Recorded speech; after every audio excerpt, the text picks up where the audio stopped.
ಯಾವ ಮಗುವನ್ನ ಪಡ್ಕೊಳ್ಳೋಕೆ 9 ತಿಂಗಳು ಸಾವು ಬದುಕಿನ ಮಧ್ಯೆ ಹೋರಾಡಿದ್ಲು, ಇವತ್ತು ಅದೇ ತಾಯಿ ತನ್ನ ಮಗುವನ್ನ ನರಬಲಿ ಕೊಡೋಕೆ ಹೊತ್ಕೊಂಡ್ ಹೋಗಿದ್ಯಾಕೆ? ಕಾಯೋ ದೈವವೇ ಪ್ರಾಣ ಬಲಿಯನ್ನ ಕೇಳುವಂಥದ್ದು ಅಲ್ಲಿ ಏನಾಗಿತ್ತು? ನಿಗೂಢ ಶಕ್ತಿಗಳ ಅರಸರಾಗಿದ್ದ ಅಭೀರರ ರಾಜ್ಯಕ್ಕೆ ಕರಿನೆರಳು ಹೊಕ್ಕಾಗ ಅದರಿಂದ ತಪ್ಪಿಸಿಕೊಳ್ಳೋಕೆ ಅವ್ರು ಮಾಡಿದ ನೀಚ ಕೆಲಸವೇನು ಗೊತ್ತಾ?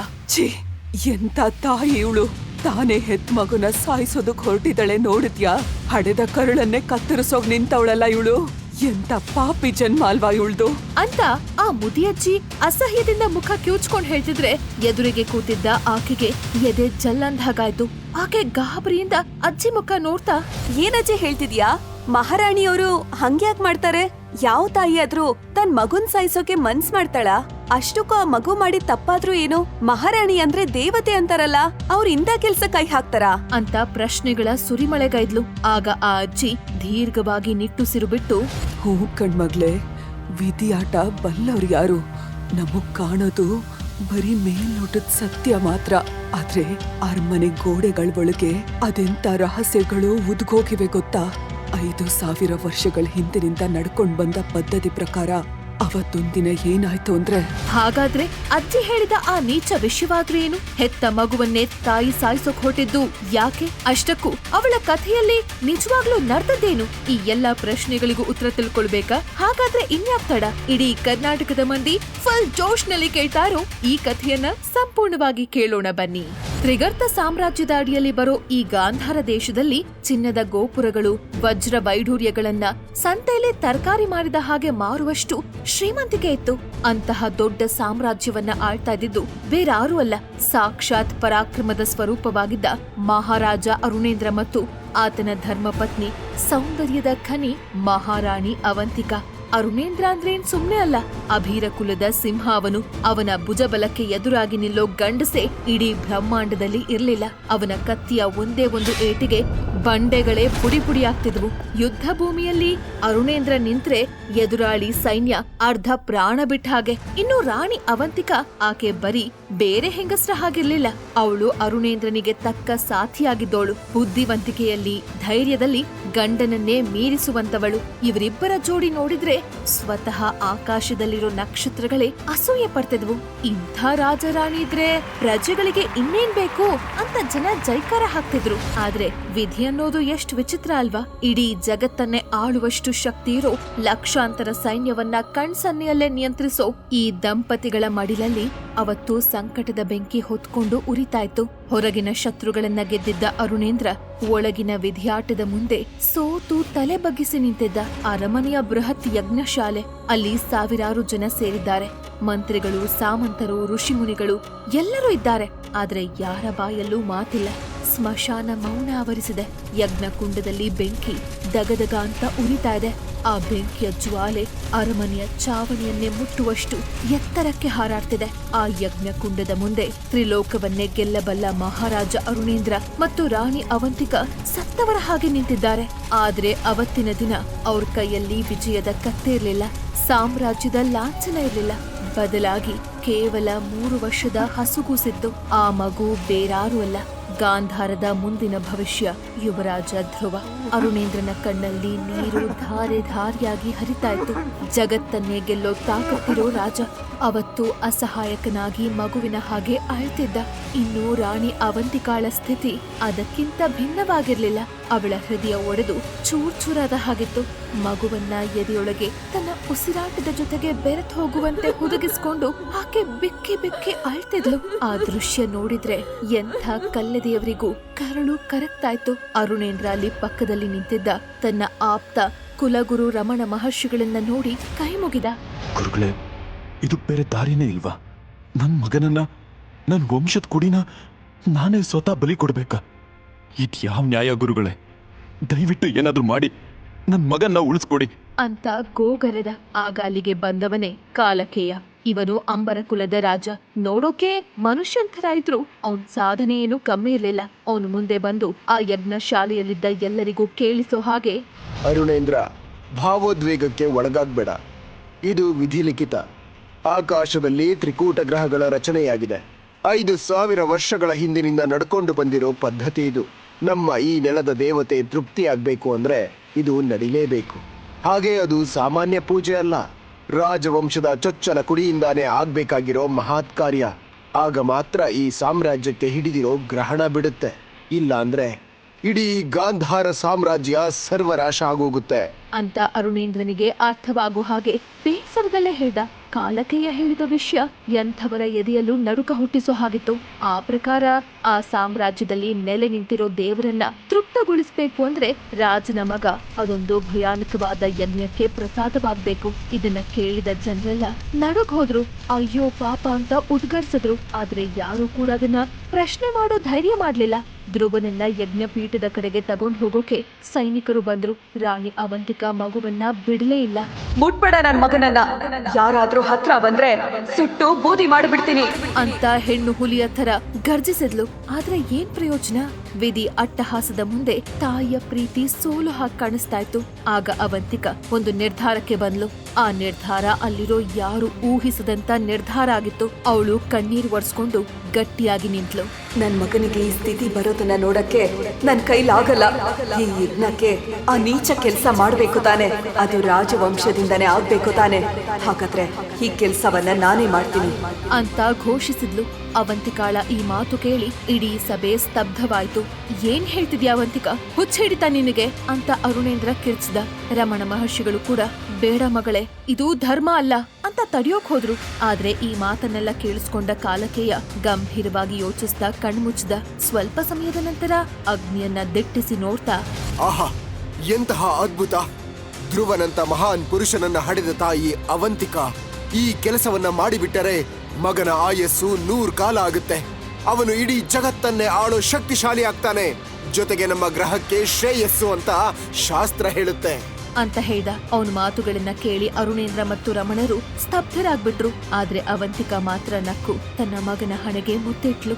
ಮರುಕ್ಷಣ ಆಕೆ ಅರುಣೇಂದ್ರನ ಕಡೆ ಕೊನೆಯ ಬಾರಿಗೆ ನೋಡಿದ್ಲು. ಆ ನೋಟದಲ್ಲಿ ನನ್ ಮಗನನ್ನ ಜೋಪಾನ ಮಾಡು ಅನ್ನೋ ಮೂಕ ವೇದನೆ ಇತ್ತು. ಅರುಣೇಂದ್ರ ಏನನ್ನೋ ಹೇಳೋಕೆ ಬಾಯ್ ಬಿಡೋಷ್ಟ್ರಲ್ಲಿ ಅವಂತಿಕಾ ಅಗ್ನಿಕುಂಡದ ಕಡೆ ತಿರುಗಿ ಜೈ ಗಾಂಧಾರ ಮಾತೆ ಅಂತ ಕೂಗಿ ಧಗಧಗ ಉರಿತಿದ್ದ ಬೆಂಕಿಯನ್ನ ದಿಟ್ಟಿಸಿ ನೋಡ್ತಾ ಆ ನೀಚ ಕೆಲ್ಸವನ್ನ ಮಾಡೇ ಬಿಟ್ಲು. ಅವಂತಿಕಾ ಅಂತ ಅರುಣೇಂದ್ರನ ಚೀರಾಟ ಮುಗಿಲು ಮುಟ್ಟಿತು. ನೋಡ್ತಿದ್ದಂತೆ ಆಕೆಯ ಸುಂದರವಾದ ದೇಹ ಬೆಂಕಿಯಲ್ಲಿ ಕರಗೋಯ್ತು. ಆಕೆ ಕೈಯಲ್ಲಿದ್ದ ರಾಜ ಖಡ್ಗ ಕೆಳಗ್ ಬಿತ್ತು. ಅರಮನೆಯ ತುಂಬಾ ಹಾಹಾಕಾರ. ಎಲ್ಲರೂ ಮಹಾರಾಣಿ ಅವಂತಿಕಾ ದೇವಿಗೆ ಜೈವಾಗಲಿ ಅಂತ ಜೈಕಾರ ಹಾಕಿದ್ರು. ಅವಳ ತ್ಯಾಗವನ್ನ ಕೊಂಡಾಡಿದ್ರು. ಆದ್ರೆ ಅಲ್ಲಿ ಮೂಲೆಯಲ್ಲಿ ನಿಂತಿದ್ದ ಪುಟ್ಟ ಬಾಲಕ ಧ್ರುವ ಅಮ್ಮ ಸಾಯುವಾಗ ಕೆಳಗೆ ಬೀಳ್ಸ್ಕೊಂಡಿದ್ದ ಆ ಖಡ್ಗವನ್ನೇ ದಿಟ್ಟಿಸಿ ನೋಡ್ತಾ ನಿಂತಿದ್ದ. ಅಮ್ಮನ ಸಾವು ಆ ಪುಟ್ಟ ಹೃದಯದ ಮೇಲೆ ಎಂಥ ಪರಿಣಾಮ ಬೀರಿತ್ತು ಅನ್ನೋದು ಯಾರಿಗೂ ಗೊತ್ತಾಗ್ಲಿಲ್ಲ. ಕಾಲಚಕ್ರ ಉರುಳಿತ್ತು. ಈ ಘಟನೆ ಆಗಿ ಸುಮಾರು ವರ್ಷಗಳೇ ಕಳೆದು ಹೋಗಿದ್ವು. ಯಾವ ಗಾಂಧಾರ ಸಾಮ್ರಾಜ್ಯವನ್ನ ನೋಡಿ ಶತ್ರುಗಳು ನಡಕ್ತಿದ್ರು, ಆ ಸಾಮ್ರಾಜ್ಯದ ಅಭೀರ ಕುಲದವರು ಈಗ ಶಕ್ತಿಹೀನರಾಗಿ ಹೋಗಿದ್ರು. ರಾಜ ಅರುಣೇಂದ್ರ ಮುಪ್ಪಿನಿಂದಾಗಿ ಮತ್ತು ಹೆಂಡತಿಯ ಅಗಲುವಿಕೆಯಿಂದಾಗಿ ಕುಗ್ಗಿ ಹೋಗಿದ್ದ. ಇನ್ನು ಅವತ್ತು ಅಮ್ಮನ ಸಾವನ್ನ ಕಣ್ಣಾರೆ ಕಂಡಿದ್ದ ಧ್ರುವ ಈಗ ಬೆಳೆದು ದೊಡ್ಡವನಾಗಿದ್ದ. ಆದ್ರೆ ವಿಪರ್ಯಾಸ ನೋಡಿ, ವೀರರ ವಂಶದಲ್ಲಿ ಹುಟ್ಟಿದ ಧ್ರುವನನ್ನ ಊರಿನ ಜನರೆಲ್ಲ ಹೇಡಿ ಕೈಲಾಗ್ದವನು ಅಂತ ಕರೀತಾ ಇದ್ರು. ಯಾಕಂದ್ರೆ ಅವನಲ್ಲಿ ರಾಜರಿಗೆ ಇರಬೇಕಾದ ಯಾವ ಲಕ್ಷಣವೂ ಕಾಣಿಸ್ತಿರ್ಲಿಲ್ಲ. ಕತ್ತಿ ಹಿಡಿಯೋಕ್ ಹೋದ್ರೆ ಕೈ ನಡಕ್ತಾ ಇತ್ತು. ಯುದ್ಧದ ಮಾತು ಬಂದ್ರೆ ಬೆವರಿಳಿತಾ ಇತ್ತು. ತಂದೆ ಅರುಣೇಂದ್ರನಿಗೆ ಮಗನ ಈ ಸ್ಥಿತಿ ನೋಡಿ ಕೊರಗು. ನನ್ನ ನಂತರ ಈ ಸಾಮ್ರಾಜ್ಯವನ್ನ ಆಳೋರ್ ಯಾರು ಅನ್ನೋ ಚಿಂತೆ ಅವನನ್ನ ತಿಂತಿತ್ತು. ಇದೇ ಸಮಯಕ್ಕೆ ಸರಿಯಾಗಿ ಅವತ್ತು ಅವಂತಿಕಾಳ ಸಾವಿನ ಸಂದರ್ಭದಲ್ಲಿ ಇದ್ದ ಅದೇ ಕಾಲಕೇಯ ಮತ್ತೆ ಗಾಂಧಾರಕ್ಕೆ ಬಂದ. ಆದ್ರೆ ಈ ಸಲ ಯುದ್ಧ ಮಾಡೋಕಲ್ಲ, ಸಂಬಂಧ ಬೆಳೆಸೋಕೆ. ಹೌದು, ತನ್ನ ಮಗಳು ಅಂಬಾಲಿಕೆಯನ್ನ ಧ್ರುವನಿಗೆ ಕೊಟ್ಟು ಮದ್ವೆ ಮಾಡ್ತೀನಿ ಅಂತ ಪ್ರಸ್ತಾಪ ತಂದಿದ್ದ. ಇದು ಎಲ್ಲರಿಗೂ ಆಶ್ಚರ್ಯ ತಂದ ವಿಷಯ. ಯಾಕಂದ್ರೆ ಕಾಲಕೇಯನ ಅಂಬರ ಕುಲ ಈಗ ಉತ್ತುಂಗದಲ್ಲಿದೆ. ಅರುಣೇಂದ್ರನ ಗಾಂಧಾರ ಕುಲ ಶಕ್ತಿಹೀನವಾಗಿದೆ. ಆದ್ರೂ ಕಾಲಕೇಯ ಯಾಕೆ ಈ ಸಂಬಂಧ ತಂದ? ಇದು ಹಳೆಯ ಸ್ನೇಹಕ್ಕ ಅಥವಾ ಬೇರೇನಾದ್ರೂ ಲೆಕ್ಕಾಚಾರ ಇದೆಯಾ? ಯಾರಿಗೂ ಅರ್ಥವಾಗ್ಲಿಲ್ಲ. ಇನ್ನು ಅಂಬಾಲಿಕೆ ಹೆಸರಿಗೆ ತಕ್ಕ ಹಾಗೆ ಆಕೆ ಸೌಂದರ್ಯವತಿ, ಆದ್ರೆ ಅಷ್ಟೇ ಗರ್ವಿಷ್ಠೆ. ಅವಳು ಅಪ್ಪಟ ಯುದ್ಧಗಾರ್ತಿ. ಅವಳನ್ನ ಮಹಾರಥಿ ಅಂತ ಕರೀತಿದ್ರು. ಗಂಡಸರನ್ನೇ ಮೀರಿಸುವ ಪರಾಕ್ರಮ ಅವಳಲ್ಲಿತ್ತು. ಅಂಥವಳು ಈ ಹೇಡಿ ಧ್ರುವನನ್ನ ಮದುವೆ ಆಗೋ ಒಪ್ಕೊಂಡಿದ್ದೆ ಒಂದು ದೊಡ್ಡ ಪ್ರಶ್ನೆಯಾಗಿತ್ತು. ನಿಶ್ಚಿತಾರ್ಥದ ದಿನ ಬಂತು. ಅರಮನೆ ಸಿಂಗಾರಗೊಂಡಿತ್ತು. ಧ್ರುವ ತಲೆ ತಗ್ಗಿಸಿಕೊಂಡು ಮಂಟಪದಲ್ಲಿ ನಿಂತಿದ್ದ. ಎಲ್ಲರೂ ಸಂಭ್ರಮದಲ್ಲಿದ್ರು. ಅರುಣೇಂದ್ರನ ಮುಖದಲ್ಲಿ ಕಣ್ಣಲ್ಲಿ ಬಹಳ ದಿನಗಳ ನಂತರ ಒಂದು ಸಣ್ಣ ನಗು ಕಾಣಿಸ್ತಿತ್ತು. ಕಾಲಕೇಯ ಕೂಡ ಬಹಳ ಗಂಭೀರವಾಗಿ ಶಾಸ್ತ್ರೋಕ್ತವಾಗಿ ನಿಶ್ಚಿತಾರ್ಥವನ್ನ ನೆರವೇರಿಸಿದ. ಮಂತ್ರ ಘೋಷಗಳು ಮುಗಿದವು. ಧ್ರುವ ಮತ್ತು ಅಂಬಾಲಿಕೆ ಉಂಗುರ ಬದಲಾಯಿಸ್ಕೊಂಡ್ರು. ಮೇಲ್ನೋಟಕ್ಕೆ ಎಲ್ಲವೂ ಸರಿಯಾಗಿ ನಡೆದ ಹಾಗೆ ಕಾಣಿಸ್ತು. ಅಂಬಾಲಿಕೆ ಕೂಡ ಸಭೆಯಲ್ಲಿ ಏನೂ ಮಾತನಾಡ್ಲಿಲ್ಲ. ಸಮಾರಂಭ ಮುಗಿದು ಎಲ್ಲರೂ ಊಟಕ್ಕೆ ತೆರಳಿದಾಗ ಧ್ರುವ ಒಬ್ಬನೇ ಅರಮನೆಯ ಉದ್ಯಾನವನದಲ್ಲಿ ನಿಂತಿದ್ದ. ಅವನಿಗೆ ಯಾಕೋ ಮನಸ್ಸು ಭಾರವಾಗಿತ್ತು. ಆಗ ಅಲ್ಲಿಗೆ ಬಂದ್ಲು ಅಂಬಾಲಿಕೆ. ಅವಳ ನಡಿಗೆಯಲ್ಲಿ ಒಂದು ದರ್ಪ ಆಯ್ತು. ಅವಳು ಧ್ರುವನ ಹತ್ರ ಬಂದು ನಿಂತಾಗ ಅವಳು ಕಣ್ಣಲ್ಲಿ ಬೆಂಕಿ ಉರಿತಾ ಇತ್ತು. ಇಷ್ಟೊತ್ತು ಸಭೆಯಲ್ಲಿ ಮುಚ್ಚಿಟ್ಟಿದ್ದ ಅಸಹನೆ, ಕೋಪ ಈಗ ಜ್ವಾಲಾಮುಖಿಯಾಗಿ ಸ್ಫೋಟವಾಯ್ತು. ಏನ್ ಧ್ರುವ, ತುಂಬಾ ಖುಷಿಯಾಗಿದ್ಯಾ? ನನ್ನಂತ ಮಹಾರಥಿ ನಿನ್ ಹೆಂಡತಿ ಆಗ್ತಾಳೆ ಅಂತ ಬೀಗ್ತಿದ್ಯಾ ಅಂತ ವ್ಯಂಗ್ಯವಾಗಿ ಕೇಳಿದ್ಲು. ಧ್ರುವ ಅವಳನ್ನ ನೋಡ್ದ. ಅವಳ ಕಣ್ಣಲ್ಲಿ ಕಾಣ್ತಿದ್ದ ತಿರಸ್ಕಾರ ಅವನಿಗೆ ಚುಚ್ಚಿದ ಹಾಗಾಯ್ತು. ಅವನು ಏನು ಮಾತಾಡದೆ ತಲೆ ತಗ್ಗಿಸ್ದ. ಅದನ್ನ ನೋಡಿ ಅಂಬಾಲಿಕೆಗೆ ಇನ್ನೂ ಕೋಪ ಬಂತು. ಛೀ, ನಿನ್ನ ಈ ಹೇಡಿತನ ನೋಡಿದ್ರೆ ನನಗೆ ವಾಕರ್ಕೆ ಬರುತ್ತೆ. ನಾನು ಅಂಬರ ಕುಲದ ಮಹಾರಥಿ. 10 ಜನ ವೀರರನ್ನ ಸೋಲಿಸಿದವ್ ನಾನು.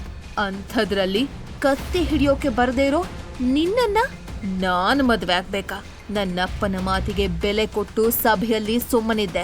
ಆದ್ರೆ ನೆನಪಿರ್ಲಿ, ನೀನು ನನ್ನ ಗಂಡ ಆಗೋ ಯೋಗ್ಯತೆ ಇರೋನಲ್ಲ ಅಂತ ಕಟುವಾಗಿ ನುಡಿದ್ಲು. ಧ್ರುವನಿಗೆ ಅವಳ ಮಾತುಗಳು ಕಾದ ಕಬ್ಬಿಣದ ಸಲಾಕೆಗಳಂತೆ ನಾಟಿದವು. ಅವಳು ಅಲ್ಲಿಗೆ ನಿಲ್ಲಿಸ್ಲಿಲ್ಲ.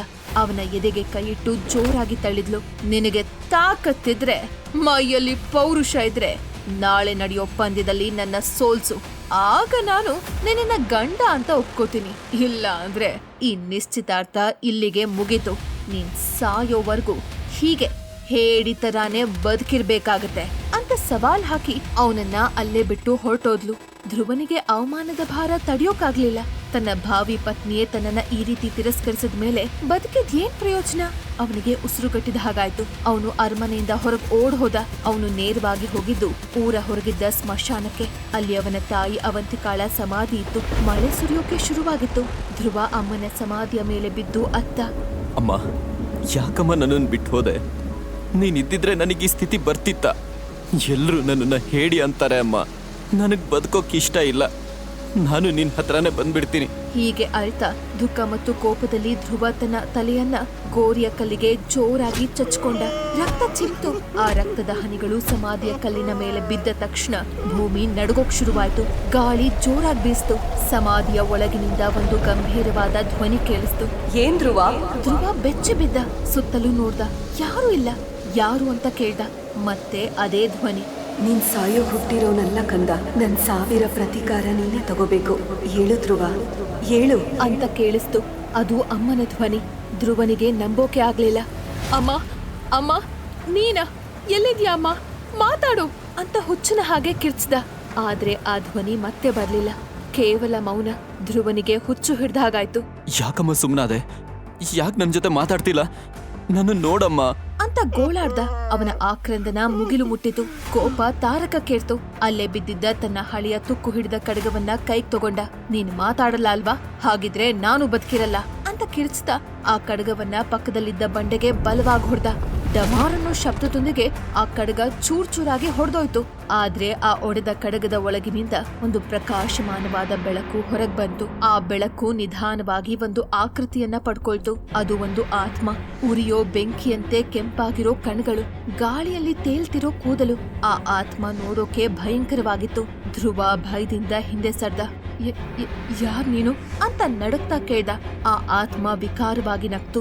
ನಾನು ಯಾರು ಅನ್ನೋದು ಮುಖ್ಯ ಅಲ್ಲ ಧ್ರುವ, ಆದ್ರೆ ನಾನು ಹೇಳೋ ಸತ್ಯ ನಿನಗೆ ಮುಖ್ಯ. ನಿನ್ನ ತಾಯಿ ಅವಂತಿಕಾ ಸತ್ತಿದ್ದು ವಿಧಿಯಾಟದಿಂದ ಅಲ್ಲ. ಅವಳು ಸತ್ತಿದ್ದರ ಹಿಂದೆ ಇರೋ ರಹಸ್ಯವೇನು ಅಂದ್ರೆ ಅಂತ ಅದೊಂದು ಭಯಾನಕವಾದ ರಹಸ್ಯವನ್ನ ಹೇಳ್ಬಿಟ್ಟ. ಅದನ್ನ ಕೇಳಿದ ಧ್ರುವನಿಗೆ ತನ್ನ ಕಿವಿಗಳನ್ನೇ ನಂಬೋಕಾಗ್ದೆ ಅವನ್ ಕಾಲ್ ಕೆಳಗಿನ ಭೂಮಿಯೇ ಕುಸಿತಾ ಇದ್ಯೇನೋ ಅನ್ನಿಸ್ಬಿಡ್ತು. ಹಾಗಾದ್ರೆ ಆ ಆತ್ಮ ಹೇಳಿದ ಅವನ್ ತಾಯಿ ಅವಂತಿಕಾರ ಸಾವಿನ ಹಿಂದೆ ಅಡಗಿರೋ ಆ ಭಯಾನಕ ರಹಸ್ಯವಾದ್ರೂ ಏನು? ಧ್ರುವ ಒಬ್ಬ ಶಕ್ತಿಹೀನ ಹೇಳಿ ಅಂತ ಗೊತ್ತಿದ್ರು ಕೂಡ ಆ ಕಾಲಕೇಯ ಯಾಕೆ ತನ್ನ ಮಗಳನ್ನ ಧ್ರುವನಿಗೆ ಕೊಟ್ಟು ಮದ್ವೆ ಮಾಡೋಕ್ ಬಂದ?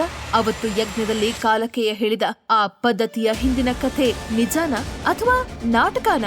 ಇಷ್ಟು ದಿನ ಮಾತಾಡದ ಧ್ರುವನ ತಾಯಿ ಸಮಾಧಿಯ ಒಳಗಿನಿಂದ ಇವತ್ತು ಪ್ರತೀಕಾರದ ಮಾತುಗಳನ್ನ ಯಾಕಾಡ್ತಿದ್ದಾಳೆ? ಅಂಬಾಲಿಕೆಯ ಸವಾಲಿನಲ್ಲಿ ಧ್ರುವ ಗೆಲ್ತಾನ? ಪಾಕೆಟ್ ಎಫ್ಎಂ ನಲ್ಲಿರೋ ಎಲ್ಲಾ ಶೋಗಳನ್ನ ಈಸಿಯಾಗಿ ಕೇಳಬಹುದು. ಈಗಲೇ ಡೌನ್ಲೋಡ್ ಮಾಡಿ ಪಾಕೆಟ್ ಎಫ್ಎಂ ಮತ್ತು ಕೇಳಿ ಯೋಧ. ಲಿಂಕ್ ಡಿಸ್ಕ್ರಿಪ್ಷನ್ ನಲ್ಲಿ ಇದೆ.